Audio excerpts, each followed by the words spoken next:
We need a vision for provincial parks in Manitoba. It's not enough to just stop the devastation from Premier Brian Pallister and the Progressive Conservatives. We need a vision for the future for parks and protected areas. I'm going to give you 4 elements of the proper vision for provincial parks, plus there's a bonus point at the end for this. Number 1, we need to decolonize our provincial parks. All provincial parks were established on the traditional territory of Indigenous communities. Most of them were established without consultation, which was the bare minimum required in the past. The United Nations Declaration of the Rights of Indigenous People, or UNDRIP as it's referred to, requires free, prior, and informed consent. And further, Recommendation 52 from the Truth and Reconciliation Commission states that Indigenous communities should have say over their territories. This is understood. This is where we have to start in our parks vision.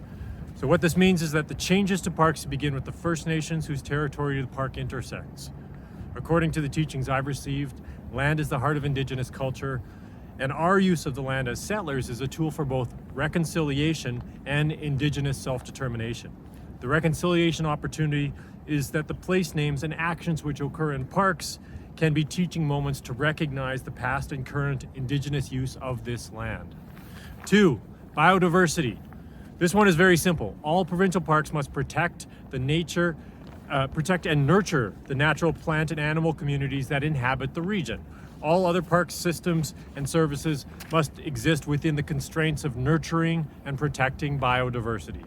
Where we put a picnic area, where we are establishing a hiking trail, and where we allow backcountry camping must be informed by preserving the plants and animals and preserve the integrity of nature. The most important consideration in every park is nature. Number 3, a climate test. The storage and release of carbon, the natural cycle that exists in our provincial parks and in all natural areas, must be preserved. Now this, as a province full of wilderness, more wilderness than most countries in the world, this is what will be Manitoba's greatest gift to the fight against climate chaos. We can establish the carbon cycle protection in our parks and then have a model to utilize for the rest of our public lands across the province. Of course, additionally, park operations, including buildings and vehicles, must be audited, and a timeline and a target for them to meet a zero carbon standard needs to be established. And finally, fossil fuel engines operated by park visitors must be limited, and higher pollution 2-stroke engines must be phased out quite quickly from our provincial parks. This has happened in other parks in other jurisdictions around the world.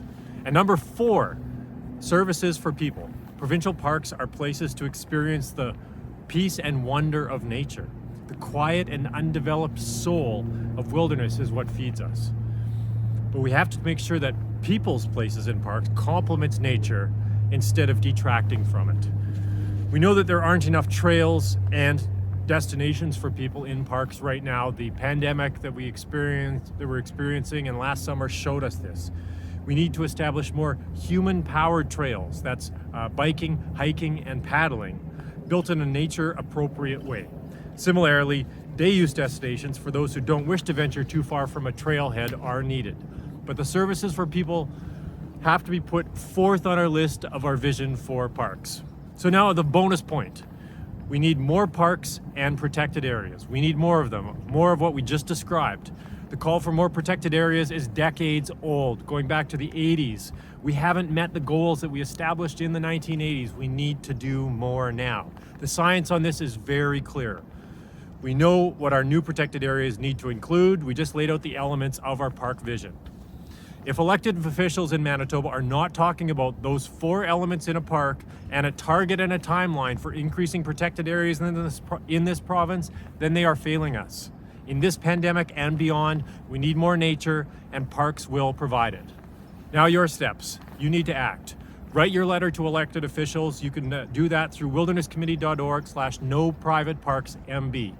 2, sign up for our next phase, our next People Need Parks organizer meeting. The December 3rd session, the first one we scheduled, has already filled up. It's a Zoom session where we're going to learn what needs to be done, how you can volunteer and make our parks better. We've added a session on December 9th. You have to register, pre-register on our website, and then you'll be able to partner with other volunteers to make Manitoba a parks province properly. I'm Eric on the Riverside for the Wilderness Committee.